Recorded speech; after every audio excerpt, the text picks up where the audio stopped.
নগর থেকে অনেক দূরে। একবিংশ শতাব্দীর কোনো ছোঁয়া এখনো লাগেনি যে জনপদে।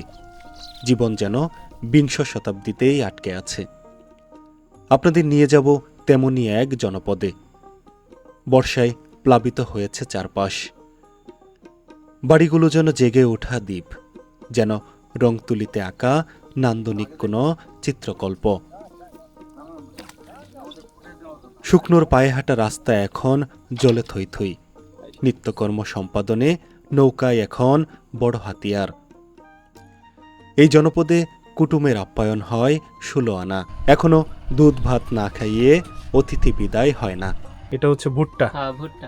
ভুট্টা এইভাবে রাখার কারণ এবারে ভুট্টা রাখলে কি হবে, ভুট্টাটা সুন্দর থাকে আর কোনো কিছু খাওয়া যায়। এটা কি খাওয়ার জন্য না বিছন? খাওয়ার জন্য। খাওয়ার জন্য। জি। চরের কৃষাণ বাড়ি, এক কথায় গৃহস্থ বাড়ি। গৃহস্থ বাড়িতে যে জিনিসগুলো সব থেকে আগে চোখে পড়ে সেটি হচ্ছে গবাদি পশু, মুরগির খুপি, মাছ ধরার বিভিন্ন জিনিস। এটাকে স্থানীয় ভাষায় ফান্তি জাল বলে। এই যে এখানে আরও একটি ফান্তি জাল, মূলত এগুলো ব্রহ্মপুত্রে মাছ ধরার কাজে ব্যবহৃত হয়। গাছপালায় বিষ বা অন্যান্য কিছু দেওয়ার জন্য একটি সরঞ্জাম। এপাশে গোয়াল ঘর, মানুষের বসত ভিটা। সময় তখন সকাল 9টা। ঘাটে মানুষের আনাগোনা বেড়েছে। নৌকার মাঝি আর ঘাটের দোকানিরা প্রস্তুতি নিচ্ছে কর্মব্যস্ত দিনের। অনেকেই আবার অলস সময় পার করছে মোবাইল দেখে আর ঝিমিয়ে ঝিমিয়ে। অবশেষে নীরবতা ভাঙল। আমাদের কাঙ্ক্ষিত নৌকা এসেছে ঘাটে। এই নৌকায় করেই আজ আমরা যাব ভেলামারি চর, কুড়িগ্রাম জেলার চর রাজীবপুর উপজেলার ছবির মতো সুন্দর এক জনপদ। আমাদের নৌকাও প্রস্তুত। আকাশে তখন সাদা মেঘের ভেলা। এদিকে আমাদের নৌকা প্রস্তুতি নিচ্ছে গন্তব্যে পৌঁছার।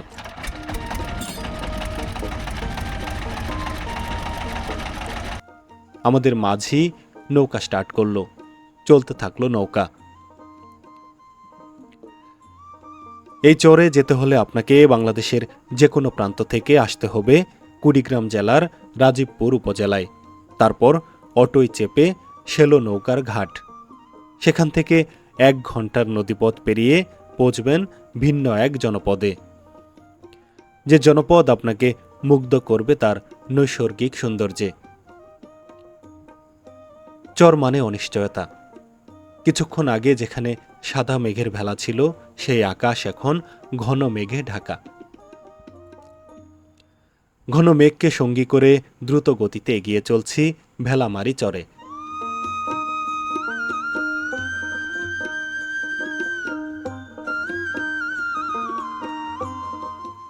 চলতে চলতে আমরা পৌঁছলাম ভাসমান এক গ্রামের পাশে।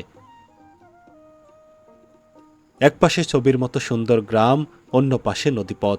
সেই নদীপথ ধরে যখন ছুটে চলছি ভেলামারির পথে, তখন চোখের সামনে সেই নান্দনিকতা আমাকে মুগ্ধ করছে বারবার।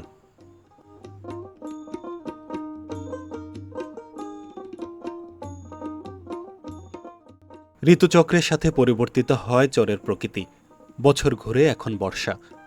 চর গ্রামগুলো এখন ভাসমান দ্বীপ। ছোট ছোট গ্রামগুলো যেন রূপের পর্ষা সাজিয়েছে, যেন তুলির ছোঁয়ায় কোনো নান্দনিক ছবি। গল্প, আড্ডা আর প্রকৃতি দেখতে দেখতে আমরা ছুটে চলছি আমাদের কাঙ্ক্ষিত চরে। এদিকে আমাদের মাঝি ভাইও ক্লান্ত। আকাশে কখনো ঘন কালো মেঘ, কখনো বা উকি দিচ্ছে রোদ। দেখতে দেখতে আমরা পৌঁছে গেলাম ছোট্ট এক দ্বীপবাড়িতে। একজন যাত্রী নামবে এখানে। বর্ষায় খেয়া নৌকাগুলো বাড়ি থেকে যাত্রী ওঠায়, আবার বাড়িতেই নামিয়ে দেয়।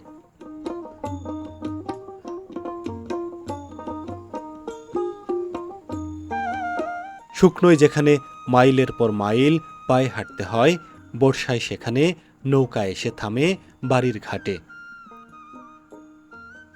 প্রতিটি বাড়ি যেন এক একটি ঘাট।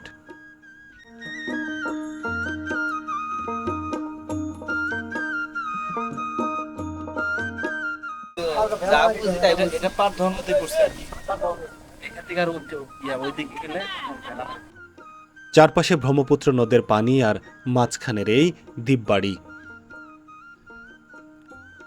চতুর্মুখী বাতাসে কলা গাছের পাতা দুলছে। নৌকায় বসে দেখছিলাম সুন্দর এক দ্বীপবাড়ি। এ যেন নদীর মাঝে এক সবুজের অরণ্য। চরের প্রায় প্রতিটি বাড়িতেই নৌকা রয়েছে। তাদের নিজস্ব নৌকার পাশাপাশি খেয়া নৌকায় যাতায়াত করে চরের এই মানুষেরা।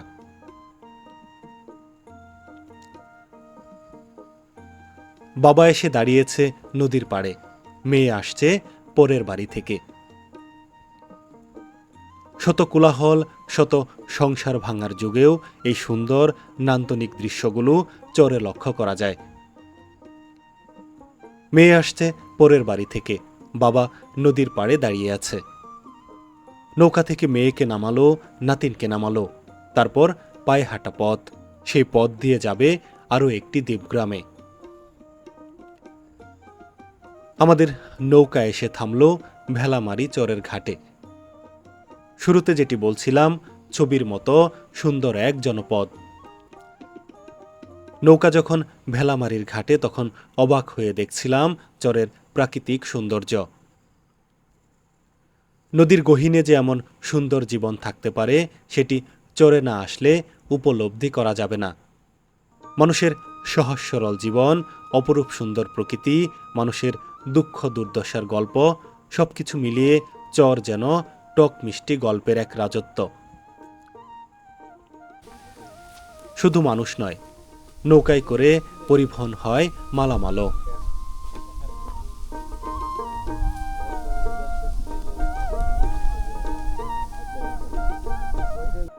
বৃষ্টির ফুটায় চরের বাড়িগুলো যেন আরও নান্দনিক রূপে ধরা দিয়েছে। চরের বেশিরভাগ বাড়িঘরই টিন, বাঁশ, কাঠ ও খড় দিয়ে তৈরি। বর্ষাকালে অনেক বাড়ির উঠোনে পানিতে ডুবে যায়। কোথাও কোথাও মানুষ বাঁশের সাঁকো তৈরি করে চলাচল করে। নৌকায় তখন হয়ে ওঠে চলাচলের প্রধান মাধ্যম। মাত্র বর্ষা আসতে শুরু করেছে, নিচু জমিগুলো প্লাবিত হয়েছে। বৃষ্টির ফুটায় চারপাশের গাছগুলো যেন আরো সবুজ হয়ে উঠেছে।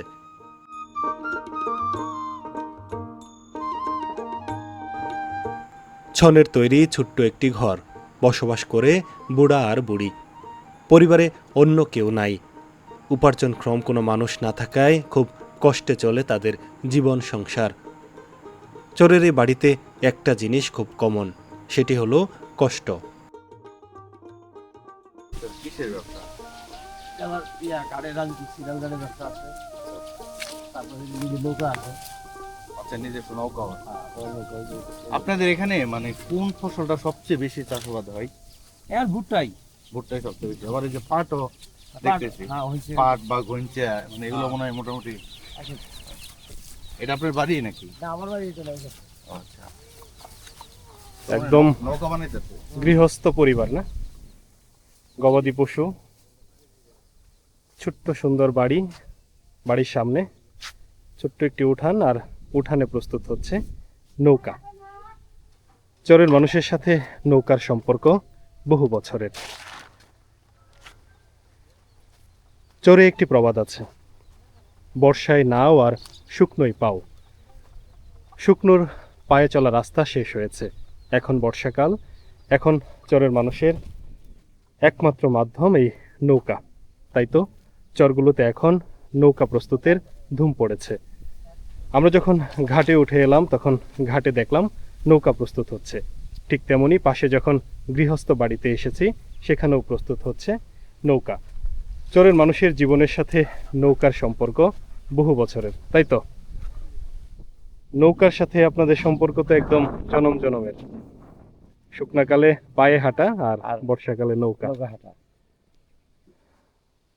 মূলত আপনাদের বর্ষাকালে জীবনযাপন সুবিধা বেশি নাকি শুকনোকালে?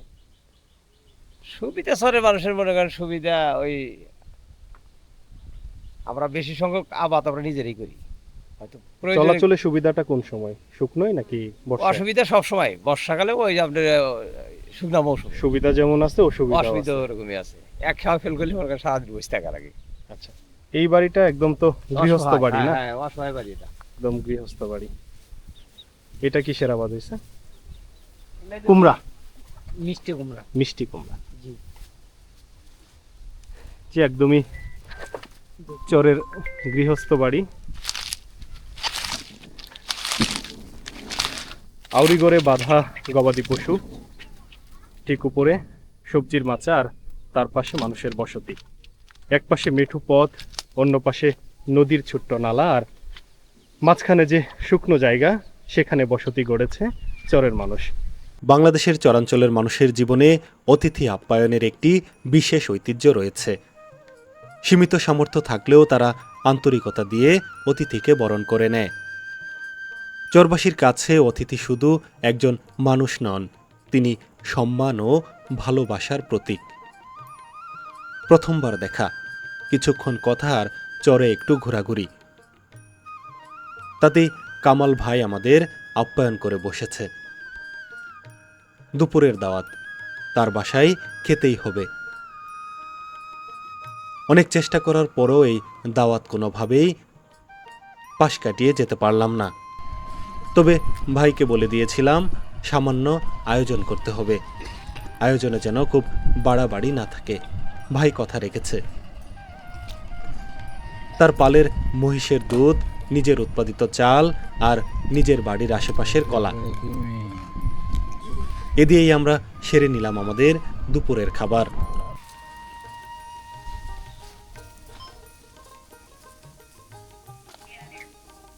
এটা আপনার বাড়ি? ঠিকানা ভাই এখানে। না, আলহামদুলিল্লাহ ভালো আছে। সুখের ঠিকানা।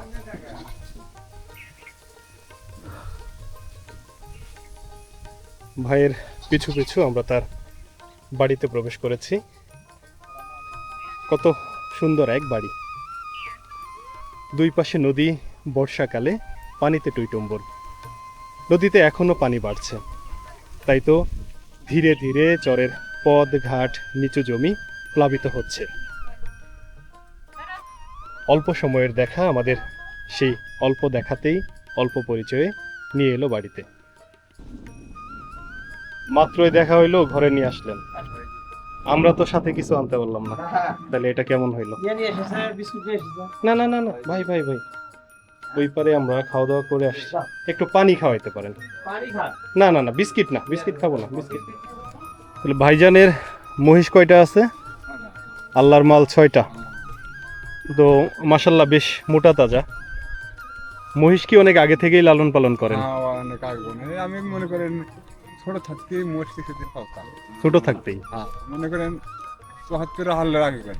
আচ্ছা আচ্ছা, আপনার বয়স তো তাহলে মাশাল্লাহ বেশ ভালো। আমরা সাইডে অনেক 60-এর উপরে গেছে। আচ্ছা আচ্ছা, তার মানে ছোটবেলা থেকে এই মহিষ লালন পালন করেন। পাশাপাশি কি গরু বাছুরও আছে? আমার গরু আছে। আপনার এই মহিষই? মূলত মহিষের পিছনে তো একটা মানুষের লেগে থাকতে হয়, একদম একটা অনবরত একটা দুইটা মানুষ লেগে থাকতে হয়।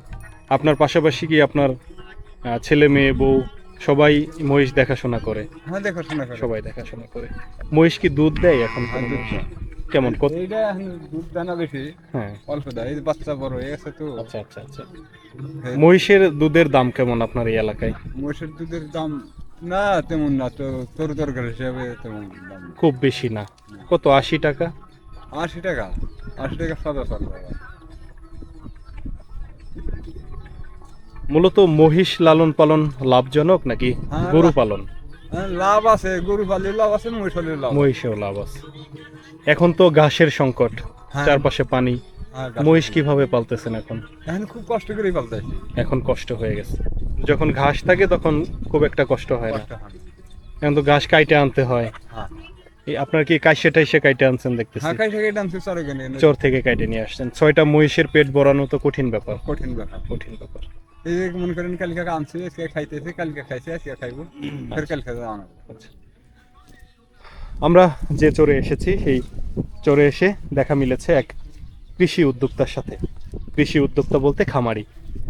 আমাদের এই ভাই লালন পালন করে মহিষের। ছোটবেলা থেকে মহিষ লালন পালন করে অভ্যস্ত এই ভাই এখনো 6টি মহিষ লালন পালন করছে। চরের এই প্রকৃতিতে আসলে বর্ষাতে যে খুব বেশি সুখে থাকবে মানুষ তারও উপায় নেই। কেউ বর্ষায় ভালো থাকলেও বেশিরভাগ মানুষ গরু বাছুর মহিষ নিয়ে বেকায়দায় পড়েছে, তাই তো? যাদের গরু বাছুর মহিষ এরা এখন কষ্টে আছে, মানে ঘাস পাচ্ছে না। আপনার বাড়ি এটা? আপনার একটু ভিতরে যাই।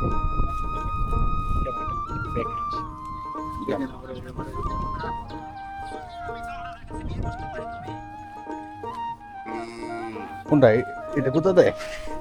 ওরে বাবা, বলবেন এটা কিন্তু গুতা দেয়।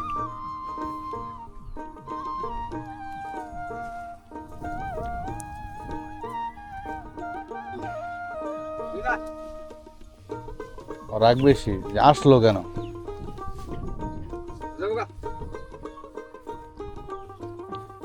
প্রচুর পাওয়ার।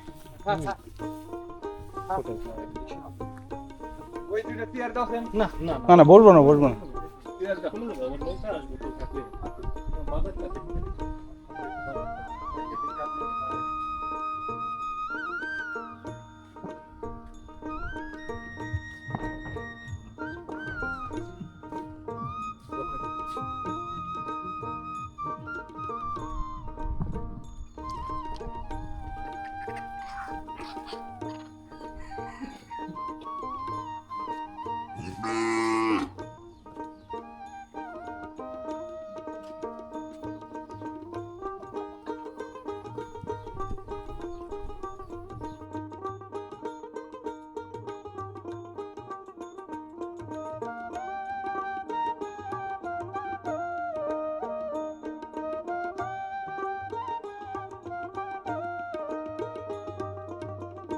আমি যে এখানে যারা আছি এখানে পানি হয় কমপক্ষে এই পর্যন্ত বন্যার সময়। এবার হয়তো এখনো বন্যার পানি আসছিল, এই পর্যন্ত আসছিল, এই সাথে যে খালি ওঠা নামা করতেছে পানি। কিন্তু আপনাদের বাড়ি ঘর কি কখনো ডুবে? হ্যাঁ, এই গত আপনার এই বছরে আগের বছরে বন্যায় ডুবছিল, সমস্যা হয়ে গেছিল, বাড়িতে থাকা আর নেই।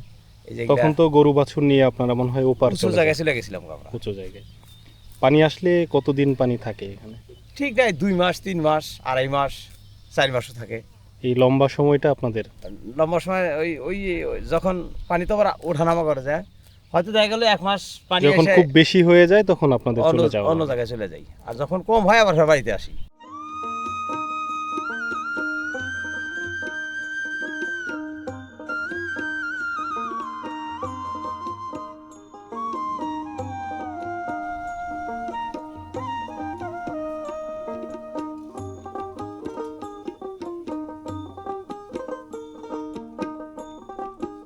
এখানে যে মাদ্রাসা এটার উদ্যোক্তা, হ্যাঁ, হ্যাঁ। এটাই তো নুরানি মাদ্রাসা। এইটাই নুরানি মাদ্রাসা। নাম কি আপনাদের মাদ্রাসার?